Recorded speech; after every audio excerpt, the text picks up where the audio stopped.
वहीं आ जाइए जहां प्रसंग चल रहा है उद्धव और विदुर का मिलन।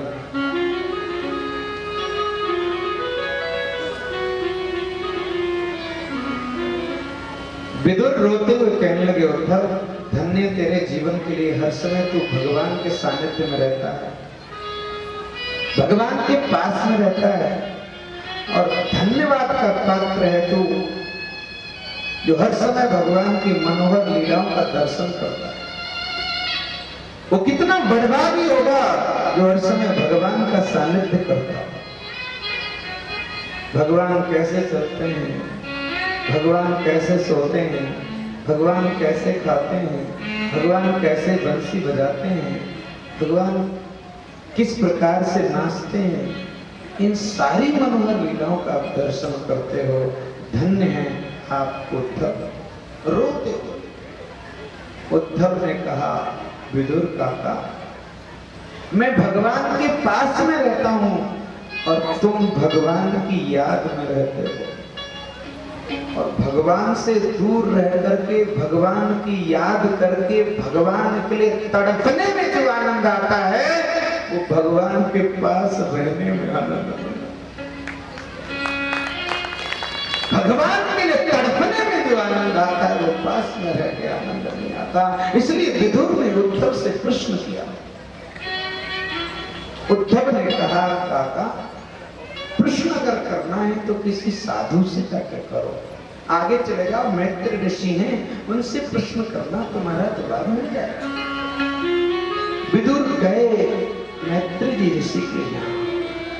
विदुर ने प्रश्न रख दिया कि सुखाय कर्माणि करोति लोको न तै सुखं वा निदुपारं वा सुखाय कर्माणि करोति लोको। ये विदुर का ही प्रश्न नहीं, प्रत्येक मनुष्य मात्र जानना चाहता है, महाराज हम कर्म तो सुख के लिए करते हैं लेकिन दुख क्यों मिलता है। सुखाय कर्माणि करोति लोको, और हर व्यक्ति जो भी कर्म कर रहा है काहे के लिए कर रहा है, सुख मिले, और ये जान ले कि इस कर्म को करने से दुख मिलेगा तो कोई करेगा। सब चाहते हैं कि इससे सुख मिलेगा तब करते हैं, लेकिन कर्म तो सुख के लिए करते हैं, लेकिन दुख क्यों मिलता है। ये प्रश्न विदुर का नहीं, प्रत्येक प्राणी मात्र का प्रश्न है। हर व्यक्ति ये प्रश्न करना चाहता है, महाराज हम कर्म तो सुख के लिए करते हैं लेकिन दुख क्यों मिलता है। मैत्री जी कहने के, विदुर कर्म तो बाद में करना है, पहले देखना यह है कि वो सुख रहता कहां। कस्तूरी कुंडल बसे मृग ढूंढे बनमाल, ऐसे ही घट घट नाम है दुनिया की करना, ऐसे घट घट नाम है दुनिया की करना। कस्तूरी हिरण की नाभि में, और हिरण कस्तूरी को ढूंढने के लिए जंगल जंगल वन वन भटक रहा है, यहाँ मिल जाए, यहाँ मिल जाए, यहाँ मिल जाए। अरे जंगल में उस घास में कस्तूरी हो तो मिल जाए, लेकिन कस्तूरी तो उसकी नाभि के अंदर है, और बाहर ढूंढ रहा है, जंगल में ढूंढ रहा है। और यही हमारी तुम्हारी स्थिति है। सुख तो हम सबकी हृदयाकाश के अंदर है, वहां विराज रहा है, लेकिन हम संसार में देख रहे हैं सुख संसार में मिल जाए, बीवी में संसार मिल जाए, पुत्रों में संसार मिल जाए, परिवार में सुख मिल जाए, इसमें सुख मिल जाए, इसमें सुख मिल जाए, इनमें सुख हो तो मिल जाए। संसार में सुख नहीं है, सुख तो अपने हृदयाकाश के अंदर है, लेकिन वहां अज्ञान का घोर अंधेरा छाया हुआ है। अब अंधेरे में वो सुख दिखाई कैसे देता है। अगर किसी ब्रह्मवेत्ता ज्ञानी महापुरुष का सानिध्य करके अगर प्रकाश कर लिया जाए, God is light, there is no darkness. अगर ब्रह्मवेत्ता ज्ञानी महापुरुष का सानिध्य करके प्रकाश कर लिया जाए तो शायद सुख दिखाई देगा, लेकिन अज्ञान का घोर अंधेरा छाया हुआ है। किसी ज्ञानी महापुरुष का सानिध्य नहीं करते, सत्संग नहीं करते, कथा नहीं करते, तो फिर प्रकाश कैसे हो। प्रकाश हो जाए तो शायद सुख दिखाई दे। वो मुझे किस्सा याद आ गया माय डियर, सुना दूं? टाइम देख लेता हूं। वाह, अभी तो है my dear. It is 3:30 hi hi hi hi, time over हो गया, पता ही नहीं चला। ले बोल वृंदावन बिहारी लाल की जय। संसार में सुख नहीं है, लेकिन ये बात बताओ, हम संसार को सत्य क्यों मान बैठे? क्योंकि संसार में सत्य परमात्मा की सत्ता है। सत्य परमात्मा की सत्ता की वजह से असत्य संसार हमें सत्य नजर आता है।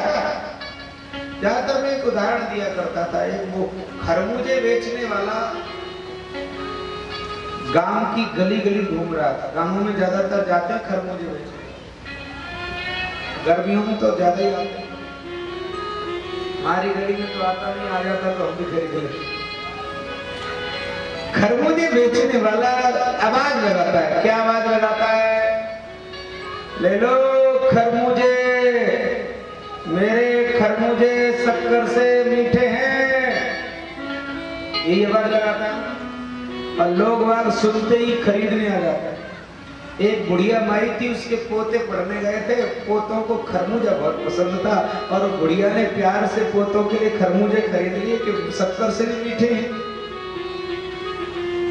अब जैसे ही पोते आए और तुरंत बड़े खुश होकर के बुढ़िया को प्रणाम किया और बुढ़िया ने बच्चों से कहा, आज तुम्हारे लिए मैंने खरबूजे खरीदे और ऐसे खरबूजे शक्कर से भी मीठे।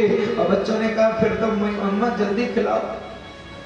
और वो माँ ने बच्चों को खरबूजे दिए और खरबूजे जैसे ही पोतों ने खाए तो बिल्कुल कड़वे। और मारे गुस्सा के बच्चों ने कहा, माँ ये तो कड़वे हैं, तुम तो कह रही थी ये शक्कर से भी मीठे हैं। अब तो बुढ़िया अम्मा जो है उसको ही बड़ी गुस्सा आई और सारे खरबूजे लिए और खरबूजे बेचने वाले के पास पहुंची। वो दूसरी गली में आवाज लगा रहा था और दूर से कह रही है, कोई मत खरीदना, झूठा है झूठा, साल इसके खरबूजे बिल्कुल कड़वे हैं, ये पुकार रहा है, आवाज लगा रहा है, गलत बोल रहा है। लोगों ने कहा, क्या बक रही है बुढ़िया? अरे कोई मत खरीदो, क्यों? इसके खरबूजे लेके आई, देखो सब कड़वे हैं। और झूठ बोलता है कि मेरे खरबूजे शक्कर से मीठे हैं। और तुम जानते हो बुढ़ियाओं को जब क्रोध आता है माय डियर क्या गालियां देती हैं, पर दूंगा नहीं, स्टेज का मामला है। बोल वृंदावन बिहारी लाल की जय। बड़ी जोरदार गालियां देती है, कड़ी खाए और नहीं पूछते और भंगी की, और अब नहीं बोलूंगा। जोरदार गाली दी। बुढ़िया ने जाके कहा, मारे क्रोध के खरबूजे झूठ बोलता है। खरबूजे बेचने वाले ने कहा, माता जी मैं तो जो बोल रहा हूँ सही बोल रहा हूँ, लेकिन तुम समझने में गलती कर रही हो। बोला के बोलना, क्या बोल रहा था अभी? मेरे खरबूजे शक्कर से मीठे हैं। बुढ़िया ने कहा, देखा झूठ बोल रहा है, इतने कड़वे। मैंने कब कहा मीठे हैं? कोई कहता रहा, अरे सुनो बुढ़िया मैं क्या बोल रहा हूँ, मेरे खरबूजे शक्कर से मीठे हैं। बोल दिया। खरबूजे बेचने वाला कहने लगा, बुढ़िया मैं तो सही बोल रहा हूँ पर तुम समझने में गलती कर रही हो। मैं बार बार कह रहा हूँ मेरे खरबूजे शक्कर से मीठे हैं, यानी शक्कर डालोगी तो मीठे होंगे। आ गई बात समझ में? नहीं आई तो फिर क्यों नहीं बजाई? शक्कर डालोगी तब मीठे होंगे। खरबूजे तो फीके हैं लेकिन शक्कर से मीठे हैं। अभी ऐसे ही संसार तो असत्य है, लेकिन सत्य परमात्मा की सत्ता की वजह से असत्य संसार सत्य दिखाई दे रहा है।